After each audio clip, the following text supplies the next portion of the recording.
Bom, pessoal, então estamos de volta, continuando aqui na Rádio Banzai.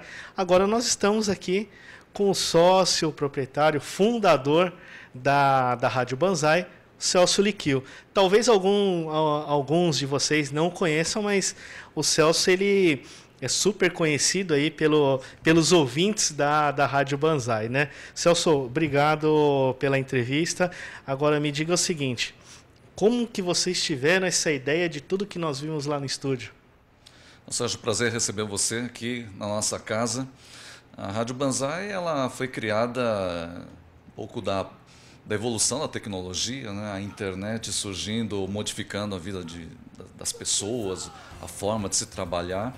E a gente já vinha estudando, pesquisando, né? Somos da área do rádio já há bastante tempo e víamos que a convergência, né, da mídia rádio com o meio internet é uma questão inevitável, né? E a questão de 6 anos atrás nós conseguimos chegar numa fórmula aí, que justamente casava as vontades, os desejos do público de rádio com o novo internauta, né? Então a Rádio Banzai e todas as outras web rádios que estão aí hoje também conseguindo os seus objetivos, seu sucesso, graças a realmente uma convergência. Você aproveita o melhor da internet com toda a magia do rádio. Agora, pessoal, eu tô até com vergonha de fazer essa entrevista pela primeira vez. Vocês ouviram a voz dele, né? Eu tô até com vergonha, mas eu sou meio fanho, né? Mas olha só, Celso, mas é verdade que vocês tiveram essa ideia de fazer a rádio em 20 minutos de conversa com a cerveja, você e o Nilson? Olha, é uma meia verdade isso daí, né? Nós estávamos trabalhando em um outro projeto, uma outra web rádio, a Rádio Fênix, uma rádio que está no ar até hoje, dirigida aos brasileiros no Japão. E nós começamos a perceber uma demanda muito grande do público brasileiro, tanto do Japão quanto aqui do Brasil, de ouvir música japonesa sendo apresentado em português, né? E essa demanda forte, eu e o Nil, numa madrugada, vale lembrar a todos os telespectadores que esse papo aconteceu de madrugada, porque nós trabalhávamos nas madrugadas, né? E nós falamos sobre a ideia de criar então uma nova rádio, uma rádio que fosse exclusiva só para música japonesa, e começamos lá a projetar isso realmente numa madrugada, e depois de alguns meses a rádio estava no ar. Estreamos a rádio no dia 1º de novembro de 2005, então estamos aí para completar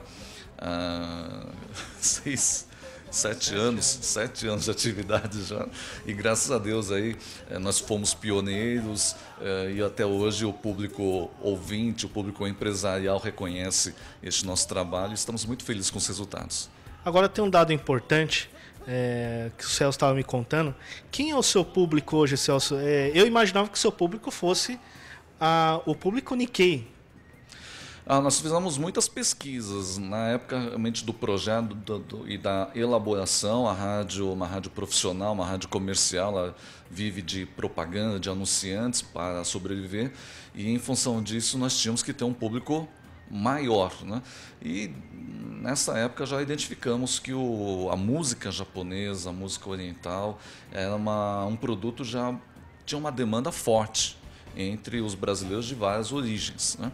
E isso se confirmou, né? Nós colocamos a rádio no ar, fomos monitorando a nossa audiência, e no segundo ano de atividades nós tivemos isso muito claro através de uma pesquisa que nós realizamos, né? Mais da metade, cerca de 55% da audiência naquela época eram de pessoas não japonesas, né? Então, descendentes de portugueses, italianos, alemães, afrodescendentes, que por vários motivos começaram a se interessar pela cultura japonesa e pela música japonesa. Ô Celso, mas ao que se deve isso?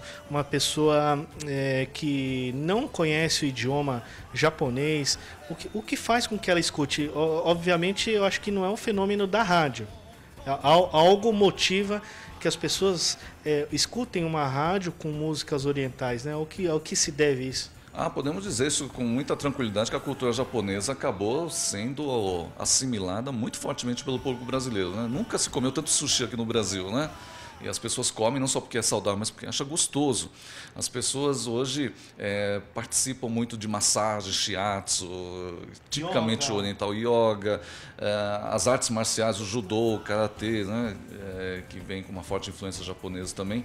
Então toda essa assimilação de vários aspectos da cultura japonesa, vir para a questão da música foi um processo natural, né?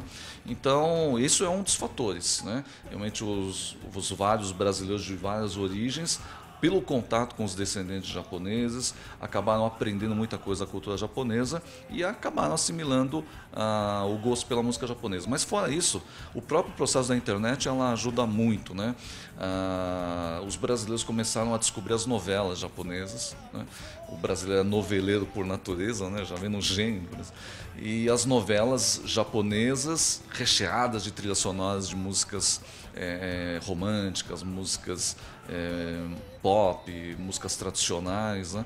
Além disso, também um outro fator que ajudou os brasileiros a assimilarem e gostarem da música japonesa são os animes, os desenhos animados.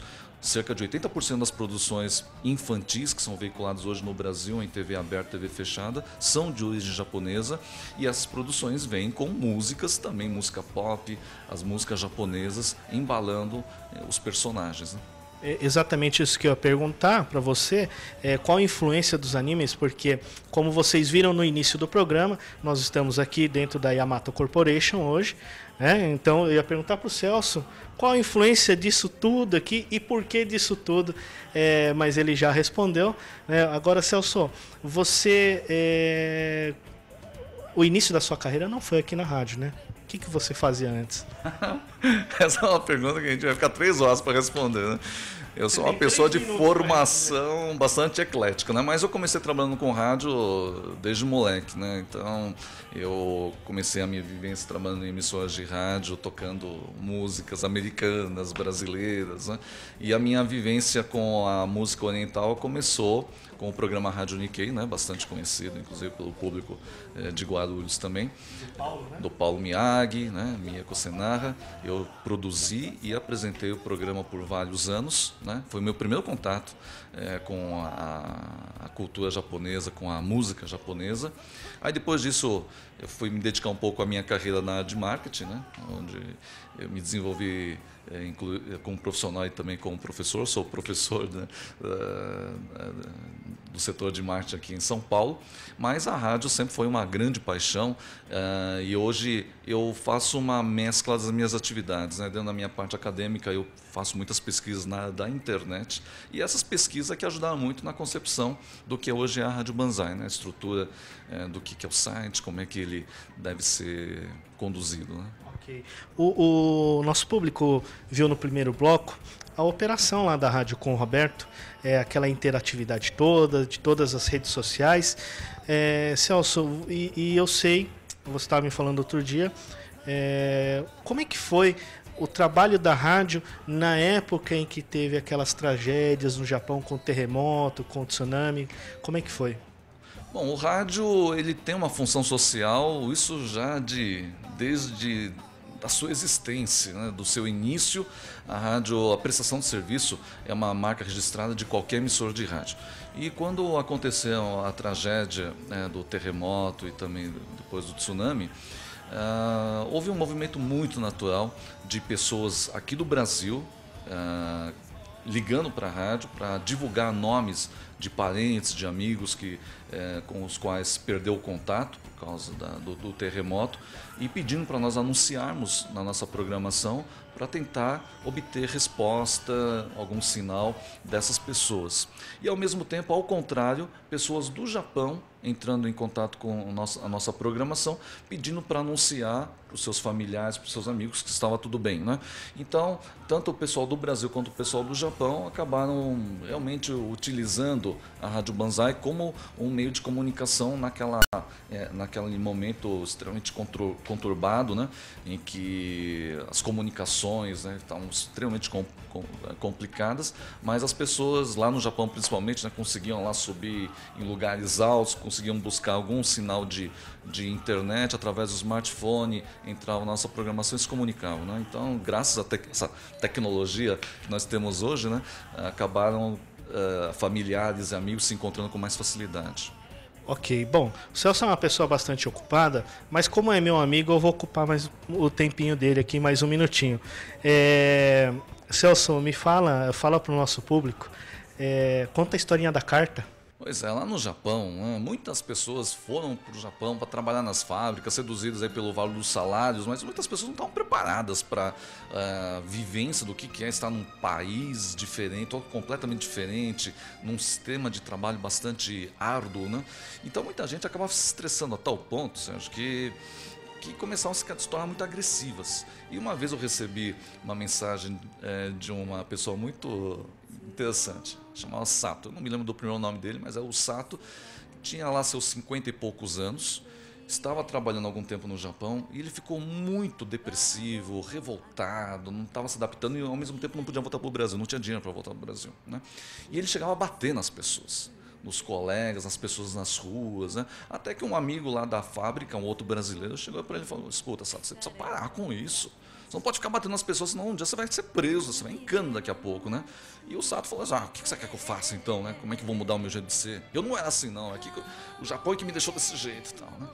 E aí esse amigo falou assim: sabe o que você tem que fazer? Você tem que escutar a Rádio Banzai. Aí o Sato falou que nem sabia o que era essa Rádio Banzai, né? E o amigo o convidou para ir para casa para mostrar como é que era, porque esse amigo imaginou que o que estava faltando para o Sato era fazer um pouco mais de amigos, bater um papo com alguém para dar uma desestressada. Chegou em casa, mostrou como é que funcionava a programação, ele gostou da brincadeira, o que ele fez? Ele comprou um computador, porque ele não tinha um computador, pediu serviço de internet, né? E começou a interagir, começou a participar ativamente da programação. E o Sato mandou uma mensagem para mim dizendo o seguinte, agradecendo pelo trabalho que nós fazemos, porque graças ao trabalho da Rádio Banzai, ele começou a ter a oportunidade de se comunicar com familiares, com amigos e fazer outros amigos pela internet, amigos no Brasil e também no Japão, e com isso ele começou a ficar mais calmo, mais tranquilo, né? E ele mudou completamente a sua forma de agir com as pessoas e ele agradecia então à rádio por esse tratamento meu terapêutico para fazer com que realmente mudasse um pouco a vida dele para ser uma vida um pouco mais gostosa lá no Japão. Ok. Celso, para o público que ainda não ouve a rádio, não acessa, o que eles podem fazer? Por favor, dê todos os contatos, inclusive das redes sociais. Bom, o mais fácil, primeiro, é entrar no site, né? Você que ainda não conhece a nossa programação, está mais do que convidado a digitar lá www.radiobanzai.com.br. E lá você acaba tendo lá os contatos de telefone, Facebook, Twitter, todos os canais por onde você pode interagir, pedir sua música, mandar o seu recadinho e explorar esse universo fantástico da música japonesa e da interação com vários amigos. Você pode entrar na nossa programação e conhecer um novo amigo no Japão, na África do Sul, na Escócia, em Cascavel, no Paraná, em Brasília, em Fortaleza, em Salvador, porque aqui é onde se encontram os grandes amigos. Ok, pessoal, foi essa entrevista com o Celso. Celso, obrigado. Bom, pessoal, a gente vai ficando por aqui. Nós temos ainda o bloco da Natália Fernandes, tá certo? E no final também com o Peter Belisário.